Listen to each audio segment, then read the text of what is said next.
네, 미적분학 2 녹화 강의를 시작하겠습니다.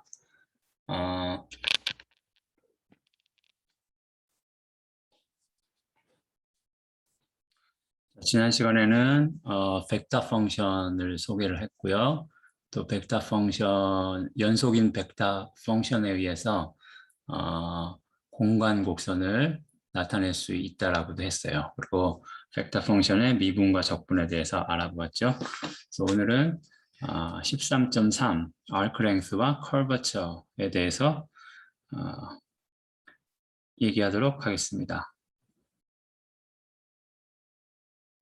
네. 자, 뭐 공간도 좋고 평면도 좋고, 저는 이제 공간을 상정하고 하겠지만 일단은 요 1번에서 하는 얘기는 평면에 있는 곡선에 대해서도 적용이 됩니다. 그래서 어쨌든 벡터 펑션 R에 의해서 나타내지는 곡선 C가 있다라고 합시다. 그리고 R의 좌표 함수들이 이렇게 FGH로 되어 있고요. 그 다음에 이 정의 구역이 되는 실수 구간은 A부터 B까지입니다. 그러면 하고 싶은 거는 이 곡선의 A부터 B, 그러니까 RA부터 RB까지 길이를 구하고 싶은 거예요. 근데 이제 여러분들이 가만 생각을 해보면 곡선의 길이가 무엇인가에 대해서 확실히 정의해 보거나 생각해 본 적은 없는 것 같아요. 그냥 자연스럽게 길이라는 개념을 우리가 그냥 자연스럽게 어렸을 때부터 배워왔기 때문에 그냥 그거에 대한 공통된 생각은 있긴 하지만 그것을 어떤 언어로서 정확하게 적어본 적은 없는 것 같아요. 그래서 길이란 무엇인가? 물론 직선 같은 경우는 그냥 두 점 사이의 거리를 정해놨을 때 그걸로 하면 되겠지만 곡선은 이제 휘어져 있으니까 솔직히 그것의 정확한 길이가 무엇인가를 말로 하려면 좀 애매모호해요. 그래서 이제 미적분학에서는 극한의 개념을 이용해서 곡선의 길이가 무엇인지를 먼저 정의하고 있어요. 그래서 어떻게 하냐면 자, RA부터 RB까지 곡선의 구간이 있다라고 해요. 그러면 정의 구역이 T가 A부터 B까지의 실수 구간이죠. 그러면 이 구간을 우리가 이전에 일변수 함수의 적분을 했던 정적분에서 보았던 것 같이 이 구간을 n개로 균등하게 쪼개요. 그래서 그 쪼개어진 점을 T0, A가 T0가 되겠죠. T1, T2 이런 식으로 해서 B가 TN이 되게. 그러면 각각의 이 RT1, RT2, RT RTN-1에 해당하는 점들이 곡선 위에 있겠죠. 그러면은 이것을 이렇게 선분으로 연결해요. 예. 자, 그러면 여러분들이 가만 생각해 보면 이 구간을 점점 잘게 쪼개면 쪼갤수록 어때요? 점점 더 이 구간의 점들, 곡선상에서 구간의 점들을 연결해서 만든 이 선분들의 합이 점점 원래 곡선에 가깝게 되겠죠. 그렇죠? 이렇게 가령 여기서부터 여기까지 구간이라고 하면 두 개로 쪼갠 것보다는 이렇게 세 개로 쪼갠 게 주어진 곡선에 더 비슷하게 되고 네 개, 그렇죠? 뭐 다섯 개, 잘게 쪼개면 쪼갤수록 점점 더 곡선의 모양이 가깝게 되겠죠. 그래서 그러면 이 쪼개어진 선분들의 길이의 합을 생각을 하고 이 구간을 점점 잘게 쪼개면 쪼갤수록 이 길이의 합이 우리의 머릿속에서 우리가 공통적으로 인지하고 있는 곡선의 길이라는 것에 점점 가까이 가겠구나 하는 것을 알 수가 있겠어. 그렇죠? 그래서 아예 이 곡선의 길이라는 것을 이 선분들의 길이의 합이 구간을 무수히 잘게 쪼갤 때 어떻게 될 것인가 하는 값으로 정의를 해버린 거예요. 무슨 말인지 알겠죠? 자, 그러면 이제 이것은 벡터니까 이 좌표 함수를 이용해서 쓰면 이렇게 되겠죠. 그렇죠? 근데 이제 여기서 우리가 여러분들 고등학교 때나 아니면은 미적분학 1에서 배웠던 평균값 정리라는 걸 써요. 뭐냐면 어떤 미분 가능한 일변수 함수가 있고 그 다음에 구간이 하나 있어요. 예를 들면 ti-1, ti. 그러면 두 점을 연결하는 그 선분의 기울기, 그렇죠? 선분의 기울기가 이것이 되겠죠? 두 점을 연결하는 선분의 기울기. 그러면 이 구간 안에 접선의 기울기가 구간의 양 끝점을 연결하는 선분의 기울기와 같아지는 그러한 점이 존재한다. 이게 이제 평균값 정리잖아요. 그래서 그걸 수식으로 쓰면 접선의 기울기가 양 끝점을 연결하는 선분의 기울기 같아진다. 이렇게 쓸 수 있어요. 그러니까 결국 이 수식을 만족하는 점 ti star이 이 구간 안에 반드시 존재한다는 거예요. 그러면 이제 여기서 보면 이 분자에 해당하는 값은 분모 곱하기 f' ti 스타죠. 그렇죠? 그러면 우리가 여기서 이 구간을 균등하게 쪼갰다라고 하면 이 ti-ti 스타는 사실은 딱 이렇게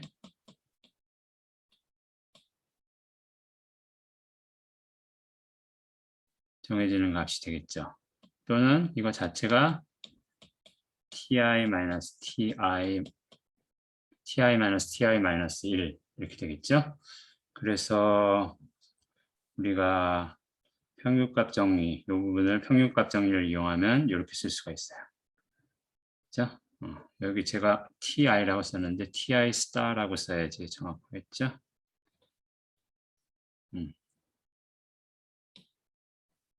G도 마찬가지죠. H도 마찬가지죠. 다 미분 가능한 함수라고 하면 자, 그러면 여기 이제 보면 델타 t가 붙어 있으니까 공통적으로 사실 제곱이니까 델타 t 제곱이 붙어 있는 거죠. 그걸 루트 밖으로 이렇게 빼요. 루트 밖으로 빼고 보면 요 루트까지 포함한 요 부분도 하나의 일변수 함수이죠. 실수값을 갖는 함수죠. 그러니까 이 루트를 포함하는 이 수식 입장에서는 구간을 잘게 쪼갠 다음에 각 구간에서 점을 하나 선택해서 그 점에 대해서 함수의 값을 취한 다음에 델타 t를 곱한 거니까 사실은 얘의 입장에서는 이게 정적분의 정의에 해당하는 거죠. 자신의. 그래서 이렇게 쓸 수 있죠. 그런데 이제 요거는 사실상은 이 벡터 갬마 프라임 t의 크기에 해당하겠죠. 그렇죠? 그래서 요는 그 벡터 펑션으로 나타내진 곡선의 길이는 그 벡터 펑션의 탄젠트 벡터의 크기를 정적 분한 값과 같다 이거예요. 알겠죠? 그래서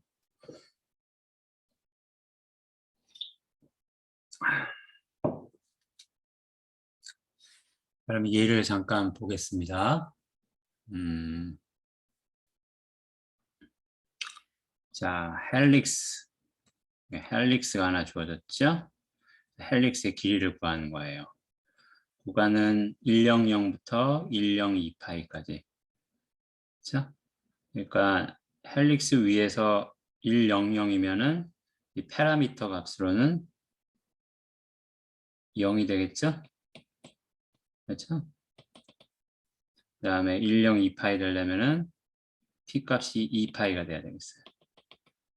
그렇죠? t가 0부터 2파이까지일 때 곡선의 길이를 구하는 거예요. 그러면 이제 그냥 요거를 사용하면 되겠죠? 그래서 미분을 한번 하고 다행히 이렇게 해서 크기를 구하면 사인 제곱 코사인 제곱 더하기 1이니까 2가 돼서 루트 2가 나오고요. 그럼 이게 상수네요. 그렇죠? 0부터 2파이까지 이 상수인 루트 2를 정적분한 거니까 루트 2에다가 2파이 곱해주면 되겠네요. 2파이 루트 2 루트 2 파이 이렇게 되겠습니다.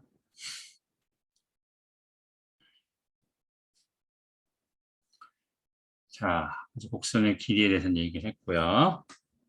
그런데 이제 우리가 하나 미리 좀 인지하고 있어야 되는 거는 사실은 공간의 커브라는 거는 그냥 어떤 기하적인 대상으로서 이렇게 하나 있는 거죠. 그렇죠? 그래서 이 기하적인 대상을 그러니까 벡터 펑션을 이용해서 나타낸 거죠. 그렇죠? 그러니까 이 벡터 펑션이라는 거는 이제 일변수 함수니까 벡터 값을 갖긴 하지만 사실은 그 커브 자체를 하나의 변수 t를 이용해서 나타낸 거나 마찬가지잖아요. 그래서 이 벡터 펑션을 이 곡선의 파라메트라이제이션, 매개화라고 얘기를 하기도 합니다. 어쨌든 동일한 하나의 곡선에 대해서 그 곡선을 나타내는 그 벡터 펑션 또는 뭐 매개 변수 방정식 뭐 이런 것은 사실은 뭐 여러 개 존재할 수 있어요. 그거를 함수로 벡터 펑션으로 표현하는 건 여러 가지로 표현할 수 있다는 얘기를 하고 있는 거예요. 예를 들어서 자 여기 함수 R1이 있다 그럽시다.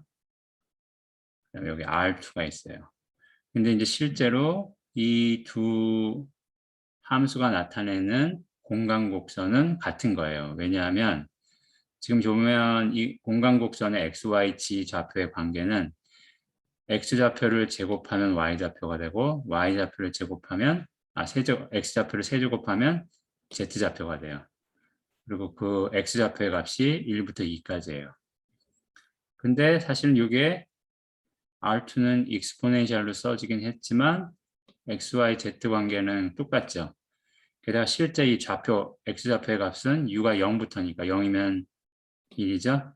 U가 로그이면 X좌표가 2가 되죠. 그러니까 곡선의 구간도 같은 거예요. 그러니까 이거는 우리가 T를 EU로 놓고 보면 됐죠? 정확히 요것도 T제곱 T의 3승 이렇게 된다고요. 여기 제가 하나 잘못 적은 것 같은데 R2 같은 경우는 변수가 U죠.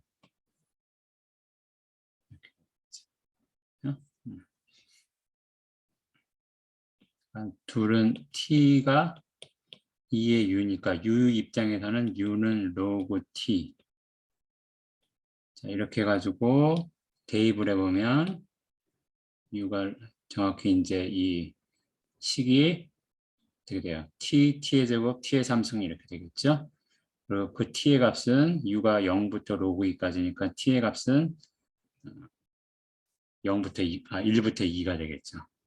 그렇죠? 그래서 서로 치환해서 같은 수식을 만들어낼 수 있어요. 그래서 곡선은 하나더라도 곡선을 나타내는 파라메트라이제이션 매개화 또는 벡터 펑션은 여러 개 존재할 수 있다.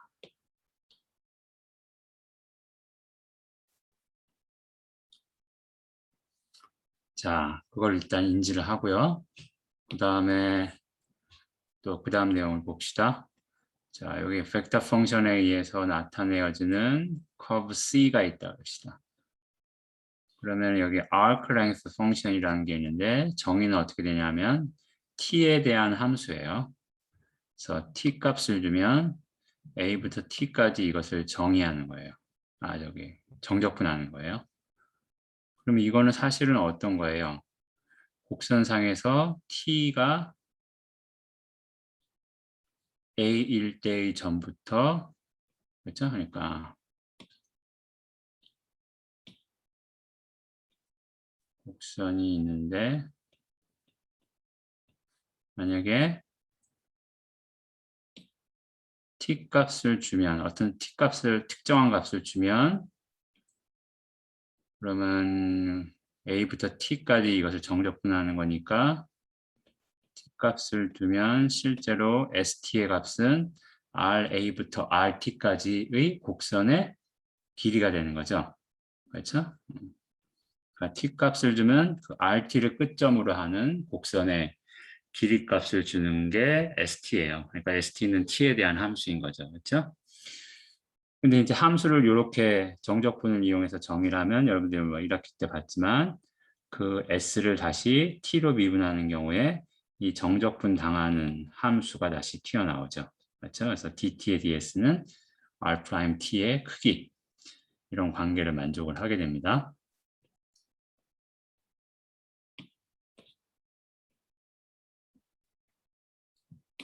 자, 근데 여기 보면 s 값이 길이 값이 t로 나타내지는 거죠. 그렇죠? s 값이 t로 나타내지는 거예요. 그러니까 t가 정해지면 s 값이 나타내지죠. 그러면은 가만 이거는 상식적으로 t 값이 증가하면 이 길이 값도 증가하겠죠. 왜냐하면 더 멀어지니까 진행해서. 그러니까 이거는 증가함수고 당연히 그러면 1대1 함수라는 걸 알 수가 있어요. 그렇죠? t 값이 증가하면 st 값, s를 이제 길이 값을 나타내는 변수라고 이번엔 생각을 해보면 t 값이 증가하면 s 값이 증가해요. 그러면 우리가 이 st에 대한 역함수를 생각을 할 수가 있겠죠. 그렇죠? 증가함수는 1대1 함수니까 그 역함수를 써보면 그 수식은 어떤 모양이에요? 거꾸로 x 값을 주면 즉 길이 값을 주면 그 길이 값을 갖도록 하는 끝점의 변수 값이 나오겠죠. 즉 t 값이 나온단 말이에요. 즉 x 값이 정해지면 t 값이 나오는 거예요. 그렇죠?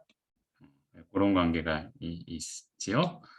그래서 ts를 st의 인버스 펑션이라고 생각을 합시다. 그러면 여기서 t를 어떻게 할 수 있어요? t 값을 뭐로 나타낼 수 있는 거예요? s 값으로 나타낼 수 있죠?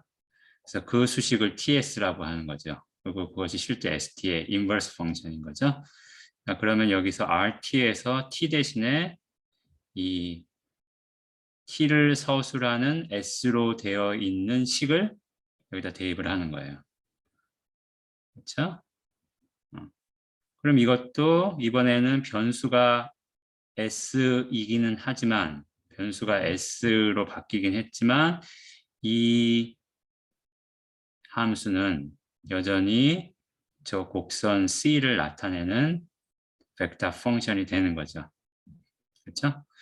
이것은 재미있는 게 여기다가 어떤 특정한 S 값을 집어넣으면 특정한 S 값을 여기다 집어넣으면 그것은 정해진 시작점 RA부터 의 길이가 S가 되도록 하는 끝점에 T 값을 주는 거예요. 그렇죠? 길이 값을 주면 그 길이 값을 가지도록 하는 끝점에 t 값을 준단 말이에요.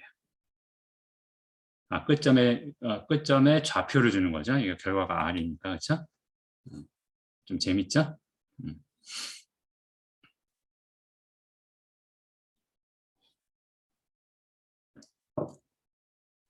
요거는 본래 rt가 주어져 있었는데 이거를 다른 변수에 대해서 또는 다른 벡터 펑션으로 바꿔준 거죠. 그렇지만 여전히 주어진 커브 C를 나타내는 거는 똑같다. 그렇죠? 네. 또 다른 parameterization인 것이죠. C에. 자, 그래서 보면 예를 들어서 그냥 간단한 걸 해볼게요. 위에서 봤던 거. RT 그리고 구간은 T가 0보다 크거나 같은 걸로 하겠습니다. 그 얘기는 이제 시작점을 R에 0, 그러니까 1, 0, 0을 시작점으로 하겠다는 거죠. ST를 구해보면 이렇게 될 건데 좀 전에 봤듯이 이곳에 정적분이 되고 루트 2t예요. 그렇죠? 그러니까 S는 루트 2t란 말이에요. 그러면 이제 우리가 요거를 구하기 위해서 역함수를 구해야 되겠죠? S 값을 t를 이용해서 나타낸 거예요.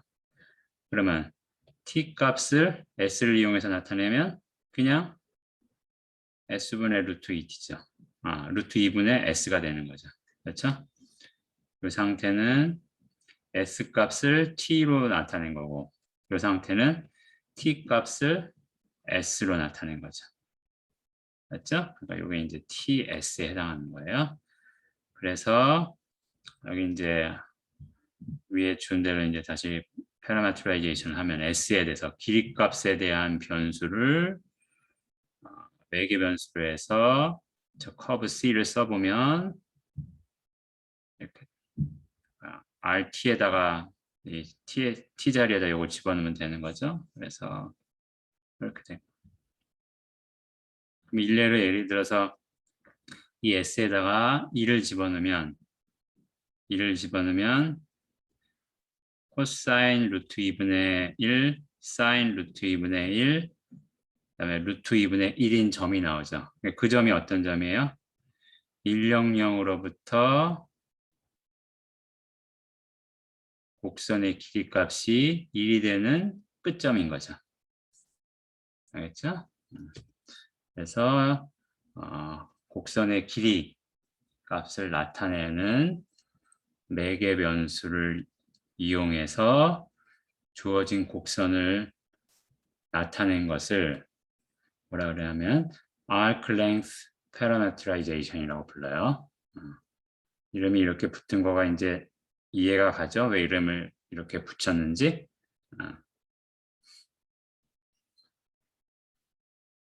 자, 그 다음 넘어가겠습니다. 자, 여기 정의가 좀 주어졌는데 벡터 펑션이 스무스 하다는 거는 이 벡터 펑션이 미분 가능하고 그러니까 R'T라는 걸 썼겠죠. 이걸 썼다는 것 자체가 미분 가능하다는 얘기죠. 미분 가능하고 거기다가 그 미분한 함수, 즉 도함수가 연속이다. 그렇죠? 미분한 함수도 연속이다. 게다가 그 함수가 정의된 구간에서는 그 미분한 함수가 절대로 0벡터가 되지 않는다.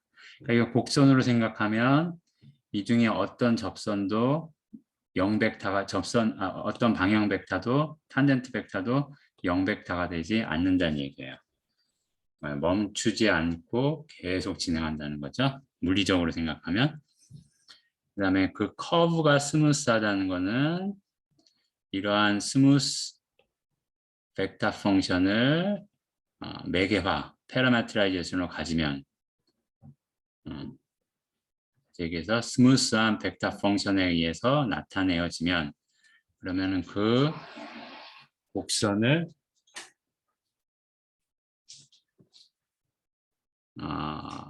스무스하다고 얘기합니다. 자, 그러면 이제 가정을 이제 우리가 지금부터 생각하는 벡터 펑션은 다 스무스 펑션이에요. 그러면은 요 커브 또는 요 벡터 펑션에 대해서 유닛 탄젠트 벡터 얘기했죠. 대문자 t로 나타내어지고 r에 대한 벡터 펑션을 유닛 펑션으로 만들어준 것. 그 다음에 이제 이거를 그 다음에 이제 이게 이제 curvature라는 걸 정의를 하는데 curvature는 뭐냐 하면 S는 뭐예요? 좀 전에 봤지만 벡터 펑션의 길이를 나타내주는 변수예요. 근데 그 길이를 나타내주는 S에 대해서 T를 미분한 거예요.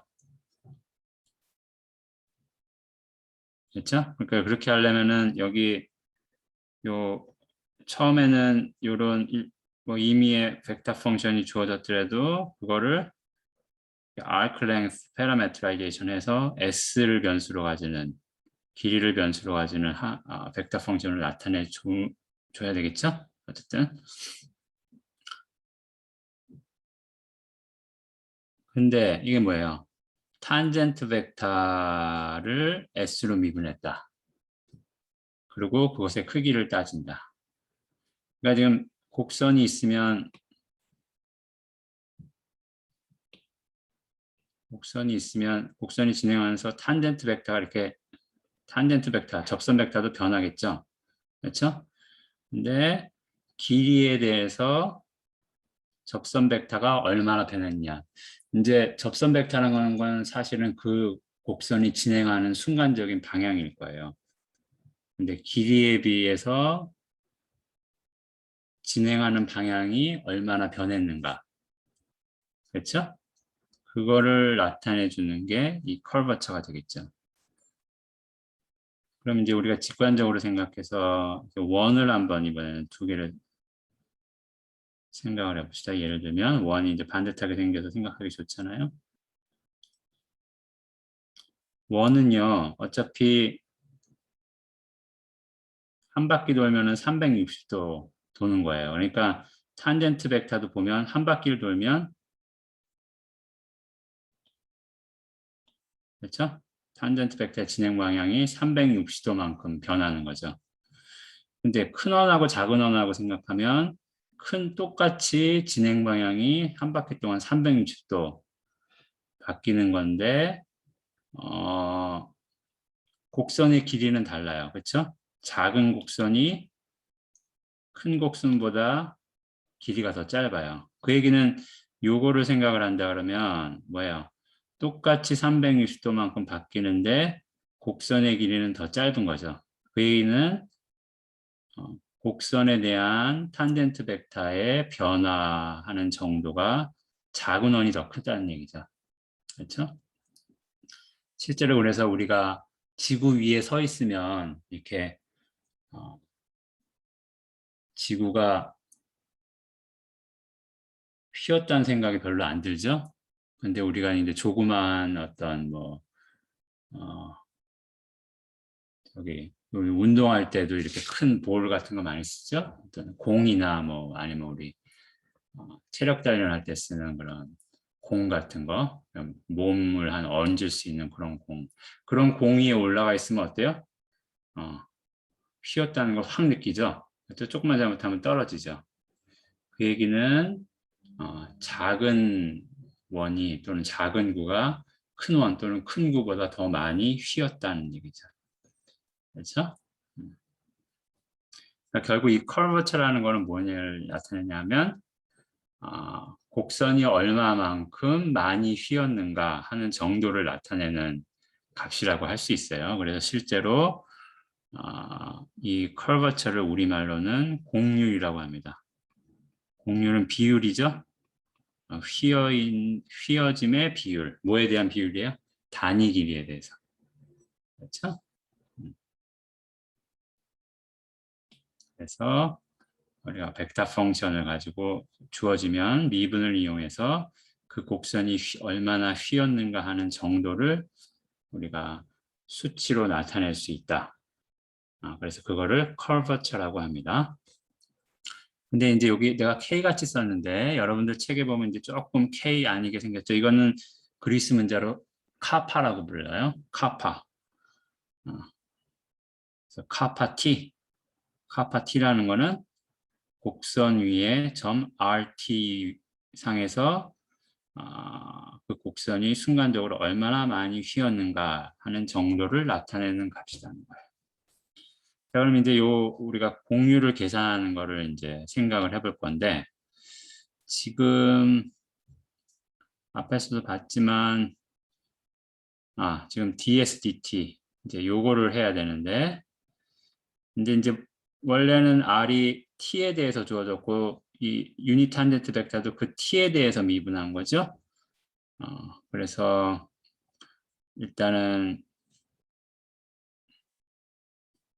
이 유닛 탄젠트 벡터를 T에 대해서 한 번 더 미분하는 거를 생각을 해볼게요. 그런데 이것은 우리가 이제 체인 룰을 쓰면 중간에 다른 변수를 도입해서 이렇게 쓸 수 있죠. 그렇죠? 이건 우리가 체인 룰을 뭐 DTDS, DTDT 뭐 이런 노테이션에 의해서 나타낸 버전이에요. 그래서 T를 S로 미분한 다음에 그 S를 T로 미분한 것의 곱으로 생각할 수 있어요. 그럼 이 자리에다가 요것을 대입을 하면, 그렇죠? 그러면 요것의 크기는 DSDT 크기분의 DTDS의 크기죠. 그렇죠? 근데 앞에서 봤지만 DTDS 하면은 그건 뭐예요? 벡터 펑션의 탄젠트 벡터의 크기가 됐었죠? 그 다음에 DTDT는 그냥 유닛 탄젠트 벡터를 주는 함수를 t로 한 번 더 미분하는 거니까 이 대문자 t 입장에서는 그냥 t 프라임인 거죠. 그렇죠? 그래서 프라임이라는 거는 t에 대해서 미분했다는 얘기예요. 그래서 이렇게 놓으면은 굳이 우리가 이제 arc length 변수 s를 생각하지 않더라도 본래 우리가 가지고 있는 이 벡터 펑션만을 이용해서 구할 수 있는 거죠. 정의는 길이를 나타내는 변수를 도입해서 사용했지만 계산 자체는 그냥 본래 패러메트라이제이션만 t에 대한 패러메트라이제이션만 가지고 얻을 수 있다는 거예요. 그래서 예를 들면 우리 반지름이 a인 원의 공유를 한번 구해봅시다. 이건 이제 평면 곡선이니까 2차원 벡터를 가지고 반지름이 a니까 rt는 a 코사인 t, a 사인 t 이렇게 쓸 수 있고요. 탄젠트 벡터고 하면 이렇게 되죠. 근데 이게 이제 사인 t, 코사인 t가 붙어 있는 거니까 이것의 크기를 구하면 그냥 a가 돼요. 그렇죠? 그러니까 유닛 탄젠트 벡터는 이것을 a로 나눠주면 되니까 그냥 유닛 탄젠트 벡터는 마이너스 사인 t, 코사인 t가 되고 이걸 더 한 번 미분하면 코사인 t 마이너스 사인 t가 돼요. 그렇죠? 그래서 요거는 a가 되겠고 이 부분은 또 코사인 사인이니까 1이 되겠죠? 그렇죠? 그래서 하파 t는 a분의 1이 되는 거예요. 이 얘기는 t 값에 상관없이 그냥 공률이 항상 상수값이라는 얘기죠. 그렇죠? 그래서 실제로 원은 원의 특징 중에 하나는 균등하게 생겼다는 거죠. 어디를 봐도 다 이렇게 이동시켜서 겹치게 할 수 있죠. 그렇죠? 그리고 실제 원도 우리가 직관적으로 보면 이 휘어짐이 항상 일정하죠. 휘어짐이 일정하니까 모양도 항상 어디를 봐도 똑같아 보이는 거겠죠. 그리고 휘어짐이 반지름에 역비례하죠. 반지름이 크면 클수록 덜 휘어지는 거예요. 반지름이 작으면 작을수록 많이 휘어진 거예요. 왜 그래요? 똑같이 360도 돌아야 되는데 곡선 길이가 짧으면서 360도 돌려면 빨리빨리 돌아야 되겠죠? 많이 돌아야 되겠죠? 곡선 길이가 큰데 360도 돌려면 왼쪽에 있는 것보다는 좀 뭐예요? 덜 휘어져도 되죠. 그렇죠? 그러니까 우리가 직관적으로 얘기했던 거를 이런 수식에 의해서 설명을 할 수가 있는 겁니다. 자, 그래서 공률은 이제 요 수식을 이용해서 구하면 되는데 여기는 이제 공률을 구하는 또 다른 수식을 하나 소개를 하고 있어요. 그래서 카파 t는 R'의 크기의 3배 곱하기 R' 크로스 R 더블 프라임의 크기 이렇게 되어 있는데 이유를 한번 간단히 봅시다. 자, t는 이렇게 쓸 수 있고요. 앞에서 봤듯이 R'의 크기는 이렇게 되죠. 그러면은 이 관계에서 R'은 R'의 크기에다가 t를 곱한 게 되는데 R'의 크기가 DTDS. 제가 분모 먼저 읽고 분자 읽을게요. DTDS. 네, T. 이렇게 되고요. R 더블 프라임. 이 상태를 보고 T에 대해서 한 번 더 미분하는 거예요. 그러면 이제 DTDS랑 T가 곱해진 거니까 프로덕트 룰을 써서 DTDS를 한 번 더 미분. 더하기 이번엔 뒤쪽에 있는 T를 미분. 그렇죠? 그래서 R 더블 프라임을 이렇게 쓸 수 있어요. 그래서 두 개를 크로스 프로덕트를 해볼게요. 크로스 프로덕트는 보면 앞에는 텀이 하나 있는데 항이 하나 있는데 뒤에는 두 개 있죠. 그런 경우에 크로스 프로덕트는 분배 법칙을 쓸 수 있으니까 이렇게 크로스 프로덕트 한 거, 이렇게 크로스 프로덕트 한 거 더하면 돼요. 근데 여기서 보면 DTDS는 스케일러예요. 그러니까 그냥 곱하기만 해주면 되는 거고 실제적으로 크로스 프로덕트가 일어나는 거는 T와 T 자신이에요. 여러분 봤지만 자기 자신을 크로스 프로덕트 하면 0벡터가 되는 거예요. 그래서 크로스 프로덕트 할 때는 이 부분이 그냥 0벡터가 돼서 날아가요. 남는 거는 이렇게죠. 이렇게 해서 보면 DTDS 두 번 곱한 거에다 T 크로스 T 프라임이 되겠죠. 그래서 이것의 크기는 DTDS의 제곱에 각각의 크기를 곱한 게 되는 거예요. 왜냐하면 크로스 프로덕트의 크기는 각각의 크기에다가 사이값 세타를 곱하는 거죠. 사이값의 사인 값을 곱하는 거죠. 근데 t는 유닛 벡터예요. 그렇죠? t는 유닛 벡터니까 여러분들 앞에서 봤지만 유닛 벡터는 자신의 탄젠트 벡터랑 유닛 벡터 펑션이죠.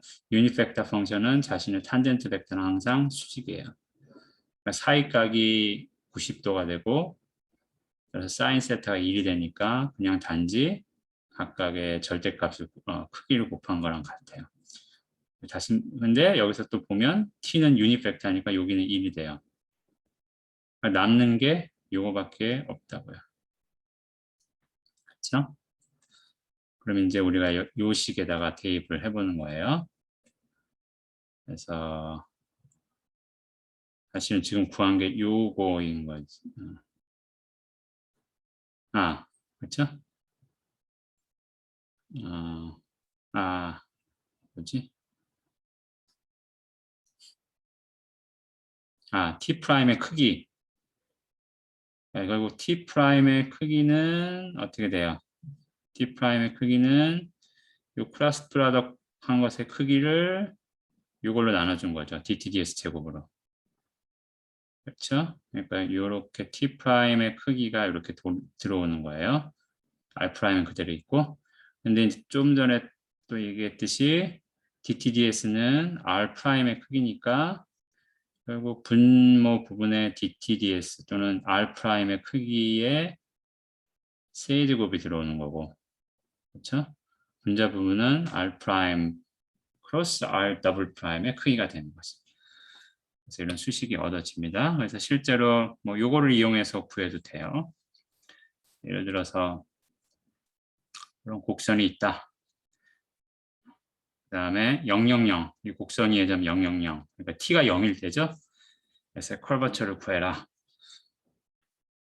R 프라임 하면 이렇게 되고 한 번 더 미분하면 이렇게 되고 크로스 프로덕트 하면 뭐 이렇게 계산해서 크로스 프로덕트 계산해 보면 이렇게 됩니다. R 프라임의 크기에 3승이니까 이렇게 될 거고요. 또 이렇게 나올 거고요. 여기다 이제 우리가 0일 때, t가 0일 때 값을 묻고 있는 거잖아요. 그러니까 여기다 t를 0을 대입을 하면 값이 구해질 수가 있겠죠.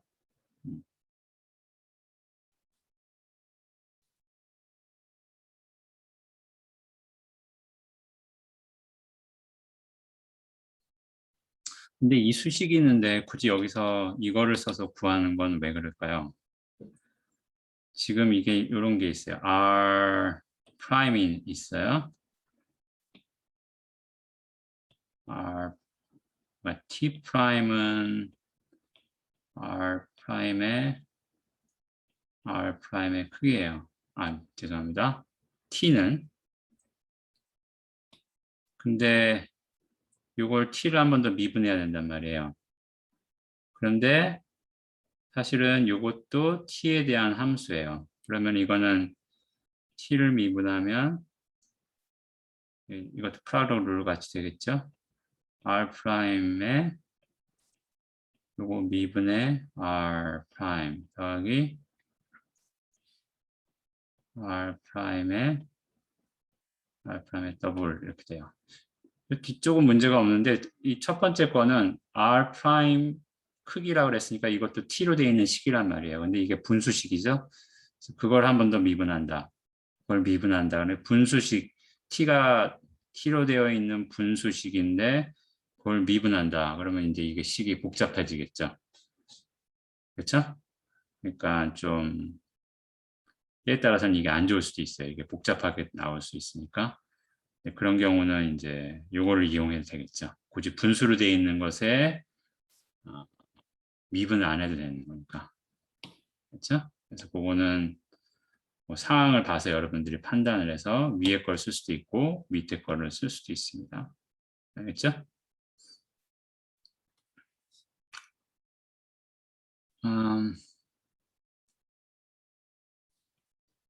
그러면 이제 그리고 또 하나는 이제 위의 식은 우리가 굳이 3차원 벡터가 밑에 있는 식은 크로스 프로덕이 나와요. 그 얘기는 이 벡터 펑션이 3차원 벡터 펑션이어야 되는 거예요. 위의 식은 꼭 3차원일 필요 없죠. 여기서 봤지만. 근데 이제 밑에 식은 벡터 펑션이 3차원인 경우에 써먹는 거겠죠. 크로스 프로덕이 나오니까. 그렇죠?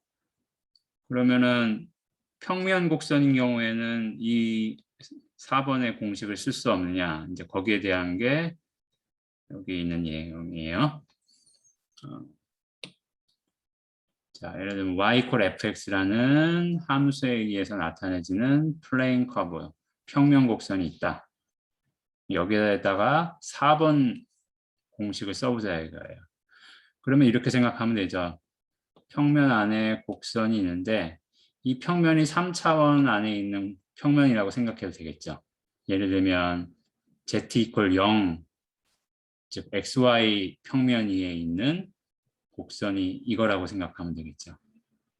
그렇죠? 그렇게 해서 벡터 펑션을 구하면 x값은 x좌표 값은 그냥 x고 y좌표 값은 fx가 되는 거죠. 그 다음에 xy 평면, 즉 z = 0 평면 안에 있으니까 z값은 항상 0이다. 이렇게 넣으면 3차원 벡터 펑션으로 주어진 평면 곡선을 나타낼 수 있겠죠. 그 다음에 이제 똑같이 하면 돼요. 그래서 r 프라임 하면 x에 대해서 미분한 거니까 1 f 프라임이 될 거고 또 미분하면 0 f 더블 프라임이 돼요. 그래서 크로스 프로덕트 하면 빨리빨리 해보면 00 f 더블 프라임이 됩니다. 그러면 이 식에다가 놓고 해보면 r 프라임은 1의 제곱 더하기 f 프라임의 제곱의 루트 씌운 것의 3승. 그 다음에 크로스 프로덕트 한 것의 크기는 그냥 요 f의 2궤도 함수의 크기가 되겠죠. 그래서 바로 이렇게 심플하게 쓸 수 있습니다. 그렇죠? 예를 들어서 뭐 이렇게 포물선 y = x 제곱 네, 커버처를 구하라. 이 식을 그냥 바로 이용해 먹죠. 그럼 한 번 미분하면 x에 대해서 한 번 미분하면 2x, 두 번 미분하면 2. 그러니까 여기 공률의 카파 x는 1 더하기 2x의 제곱 2분의 3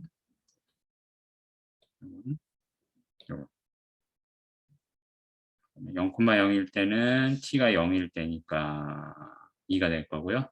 1,1일 때는 t가 1이니까 뭐 이렇게 되겠죠. 그렇죠? 그러니까 이 두 값 중에 어느 게 더 큽니까? 뭐 여기 나눠주기란 거니까 이때가 더 크겠죠. 그 얘기는 이게 이제 포물선의 일종의 뭐 꼭지점 같은 거죠. 이렇게 제일 볼록 아래로 튀어나온 거. 여기가 조금 올라갔을 때는 요 점보다 여기서 이 곡선이 더 많이 휘었다는 거죠. 여기서는 좀 많이 휘고 올라가면 올라갈수록 점점 더 휘어짐의 정도가 작아진다는 거죠. x 값이 한없이 커지면 이게 어떻게 되겠어요? 분모가 한없이 커지니까 0이 되겠죠. 그 얘기는 이제 한없이 커지면 여기서는 볼록하고 휘었지만 x값이 점점 커지면 점점 휘어짐의 정도가 약해진다는 얘기죠. 그렇죠?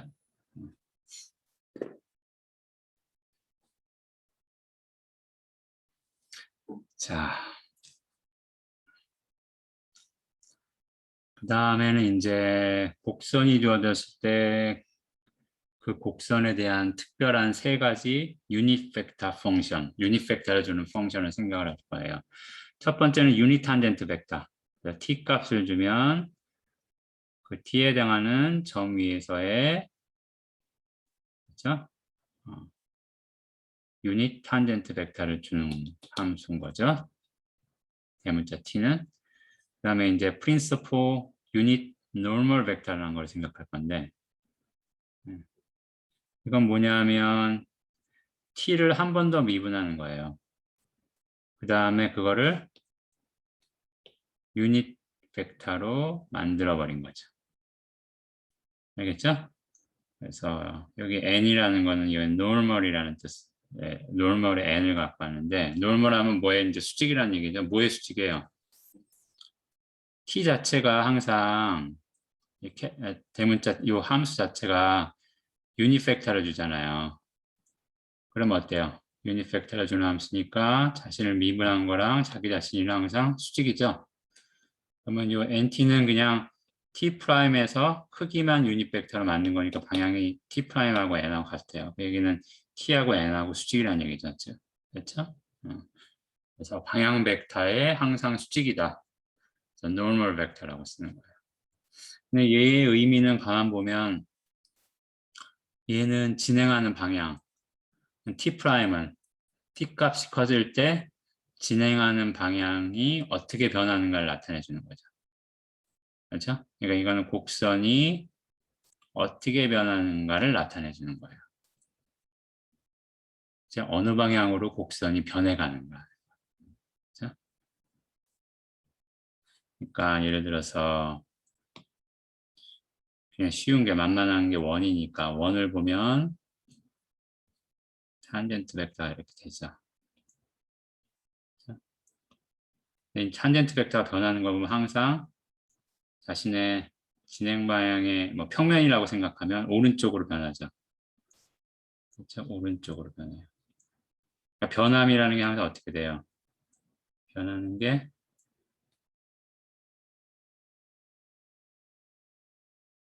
진행하는데 오른쪽으로 변해 나간단 말이에요.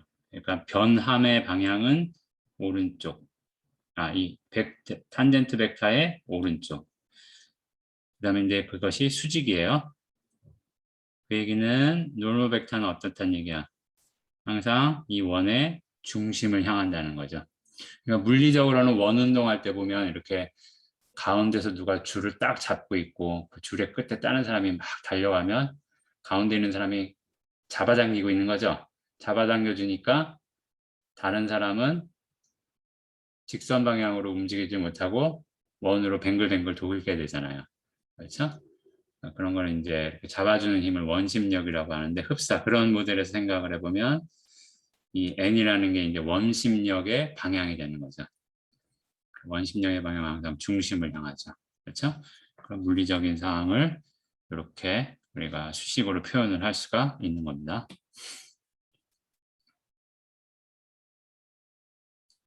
그 다음에 이제 바이노멀 벡터라는 건 뭐냐면 이 두 벡터를 크로스 프로덕트 한 거예요. 바이노멀에 B를 써서 BT라고 한 거예요. T 크로스 N. T하고 N하고 수직인데 B는 T하고 N의 크로스 프로덕트이니까 B는 T하고도 수직이고 N하고도 수직이죠. 결국 세 벡터는 서로 다 수직인 거예요. 그러니까 이거는 이제 뭐냐면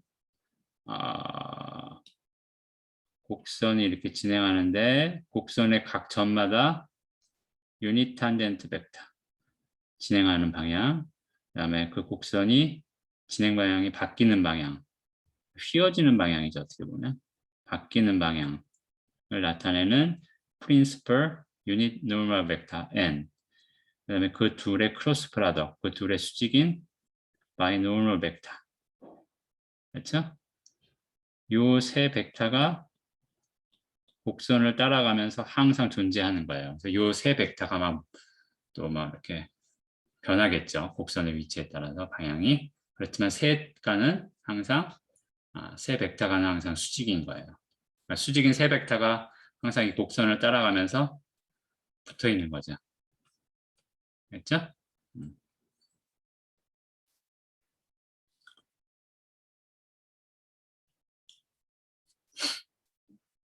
자, 그 다음에 이제 여기 다 정인데, 자, 곡선 R이 있고, 그러면 어떤 특정한 점, RT0에서의 그 곡선의 normal plane, 그러니까 수직인 평면, 이게 뭐냐면, 일단 평면이고요. 그 다음에 주어진 곡선 위의 점 RT0를 포함해요.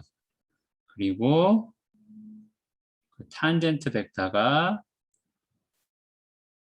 그 우리가 생각한 이 평면의 수직인 거예요. 즉, 요 점을 포함하고 탄젠트 벡터가 노멀 벡터인 평면이에요. 그러면 평면이 딱 정해지죠? 노멀 벡터하고 지나가는 점이었으니까.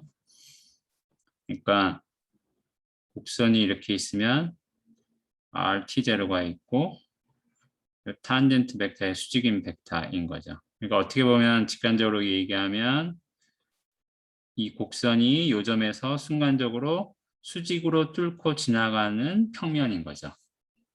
그렇죠? 그래서 그런 의미에서 normal plane이라고 얘기를 하는 거고요. 그 다음에 이제 사실은 t의 수직이니까요. t의 수직이니까 그 얘기는 b와 n도 다 t의 수직인 거죠. 그 얘기는 이 b와 n이 이 평면 안에 벡터여야 되는 거죠. 됐죠?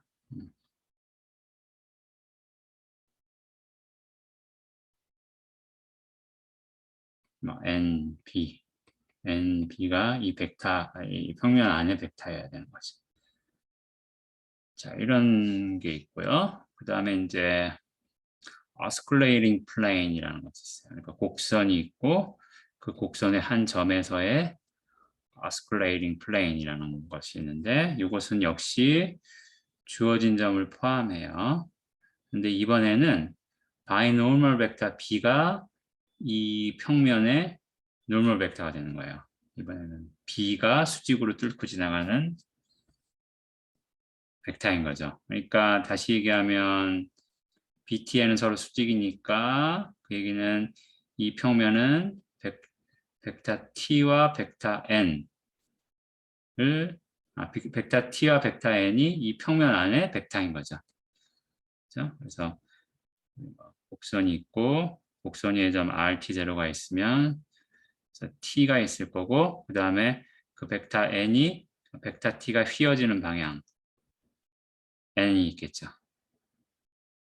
점이 있고 그 점을 시작점을 하는 벡터 두 개가 있으니까 평면이 하나 결정되는 거죠. T와 N을 포함하는 벡터다.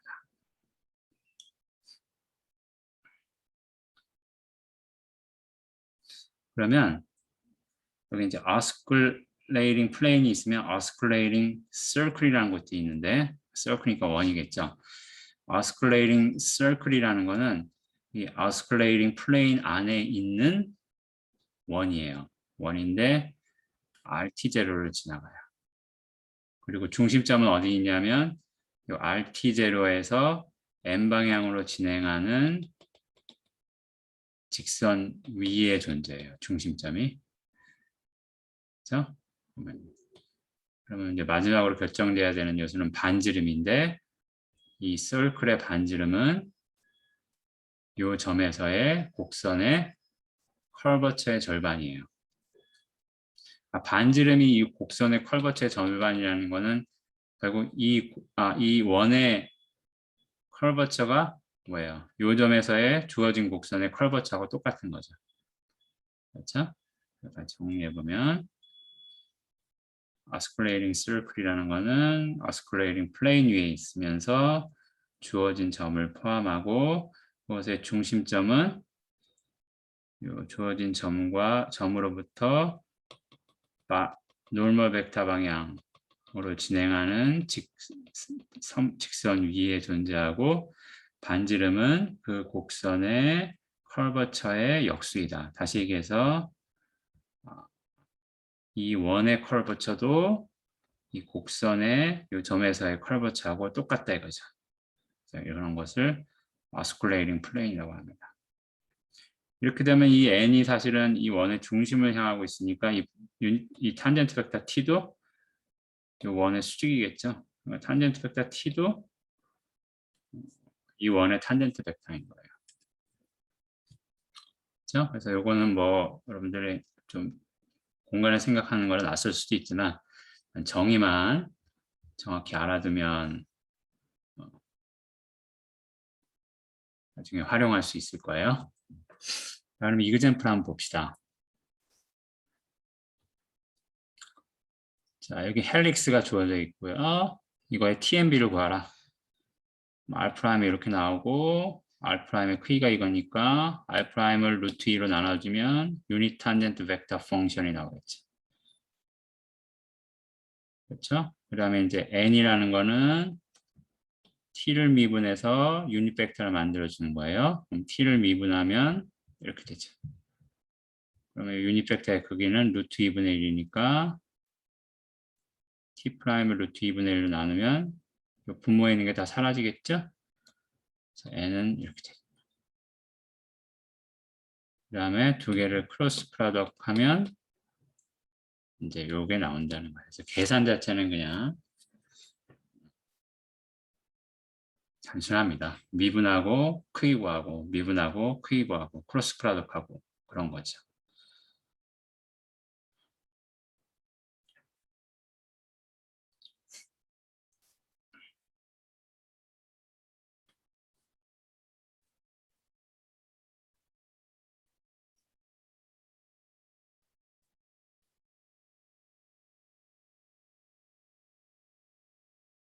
이번에는 이제 그러면 똑같은 이 헬릭스에 대해서 점 0, 1, 2분의 파이라는 이 점에서의 normal plane하고 osculating plane을 구하라. 그러면 이제 이 좌표를 가지려면 t 값이 2분의 파이여야 되겠죠. 그렇죠? 그럼 이제 normal vector, 이 normal plane의 normal vector라는 건 그냥 t, 즉 탄젠트 벡터가 normal 벡터가 되니까 그래서 보였듯이 r 프라임 2분의 파이에서 r 프라임은 이렇게 나옵니다. 주어진 점은 그냥 요 점이, 지나가는 점은 요 점이죠. 그래서 평면의 방정식을 이용해서 마이너스 1, 0, 1 그래서 구하면 되겠고요.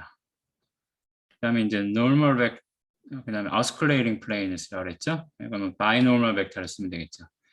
2분의 파이에서의 binormal 벡터 그러면은 이렇게 되겠죠. 지나가는 점은 또 요거죠. 그래서 그냥 넣어서 계산하면 되겠죠. 뭐 계산은 뭐 그렇게 어렵지 않습니다. 자, 근데 요거는 이제 실제로 osculating circle 공간상에서 구하는 거는 좀 계산이 필요할 거예요. 그렇죠? 원의 방정식도 공간상의 원의 방정식도 좀 알아야 되고 그러니까 계산이 좀 복잡하니까 osculating circle 구하는 거는 그냥 이렇게 평면에서 구하는 걸로 얘기를 했어요. 그래서 이제 그 osculating circle의 정의를 이용해서 평면상에서 osculating circle이 뭐가 될 건지를 생각해 보자는 거예요. 얘는 이제 이렇게 있죠? 그러면 아까도 봤지만 자 0,0에서는 요 커브의 x가 이거를 x제곱 0 이렇게 0까지 밑에 쓸 필요는 없고 x제곱 이렇게 파라메트라이제이션을 하면 탄젠트 벡터는 그냥 x축의 오른쪽을 향하는 방향일 거예요. 그 다음에 아까도 봤지만 이렇게 해서 또 그러니까 그냥 써봅시다. x제곱이니까 한 번 미분하면 1에 2x 또 한 번 미분하면 0에 2죠? 그럼 x가 0이면은 1, 0 방향은 이제 이렇게 된단 말이에요. 그러니까 탄젠트 벡터가 이 방향이죠. 노멀 벡터는 이 방향이죠. 그렇죠? 그러면 이제 osculating circle은 역시 이제 3차원을 생각한다 그러면 이 평면 안에 있는 거죠. 탄젠트 벡터와 노멀 벡터를 포함하는 평면 안에 있으니까 이 평면 안에서 그냥 그리면 되는 거예요. osculating circle은. 근데 이제 아까 계산했을 때 커버처 계산을 하면 이거 앞에서 봤던 이그젠플이에요. 커버처를 계산하면 2가 나왔었어요. 그러면 이제 osculating circle의 반지름이 2분의 1이죠. 그러면 중심이 y축 위에 있으면서 이 점을 원점을 지나고 반지름이 2분의 1이려면 반지름이 2이려면 2분의 1의 역수가 반지름이니까 2이려면 그냥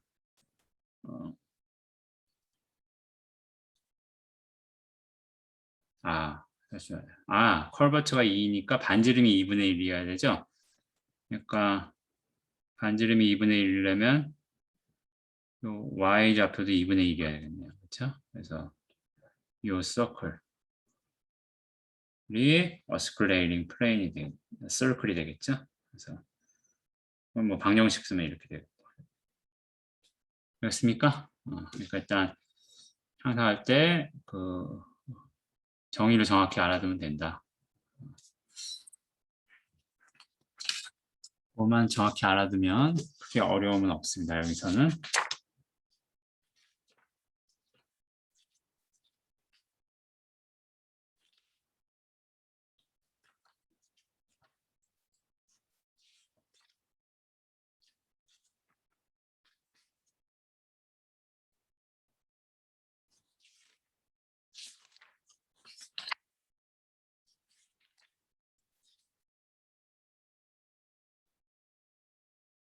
예. 그래서 이 부분은 이 정도로 하면 되겠습니다. 그래서 오늘 강의는 여기까지 하고 마치겠습니다. 수고했습니다.